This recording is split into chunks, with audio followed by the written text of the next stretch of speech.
Sa San Jose del Monte, Bulacan, arestado ang isang miyembro ng crime group sa ikinasang buy-bust operation kung saan nasamsam sa suspect ang improvised shotgun, mga bala at illegal na droga. Ito ngayon ang balitang pulis ni Shai Morales.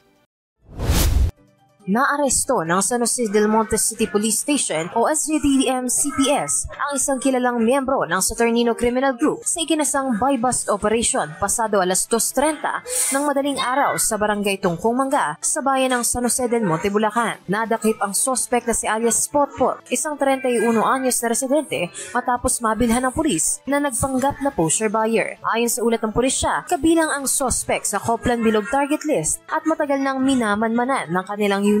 Na-recover mula sa kanya ang marked money, 4 pang sachet ng hinihinalang shabu at isang improvised shotgun na may live ammunition. Nakumpiska ang humigit kumulang 4 na gramo ng hinihinalang shabu na tinatayang nasa 27,200 pesos ang halaga. Nasa kustodiya na ng pulisya ang suspect. Kakaharapin naman ang kasong paglabag sa Sections 5 at 11 ng Republic Act 9165 o Comprehensive Dangerous Drugs Act at Republic Act 10591 o Illegal Possession of Firearms and Ammunition. Samantala, arestado rin sa isang hot pursuit operation ng Baliwag City Police Station ang isang suspect sa kasong murder nitong araw sa Baliwag, Bulacan. Ayon sa pulisya, nadakip ang isang 24 anyos na suspect na si alias Joshua, isang construction worker at residente ng Puerto Galera matapos manaksak ng isang 38 anyos na biktima. Batay sa investigasyon, nakainom umano ang suspect at inakalang nasa sariling bahay ito. Inakala pa niyang magnanakaw ang biktima, kaya naman nasaksak niya ito. Kasalukuyan namang nasa kustodiya na ng pulisya ang suspect. Para sa EuroTV News, ako si Shai Morales, sumasaludo sa bawat Pilipino.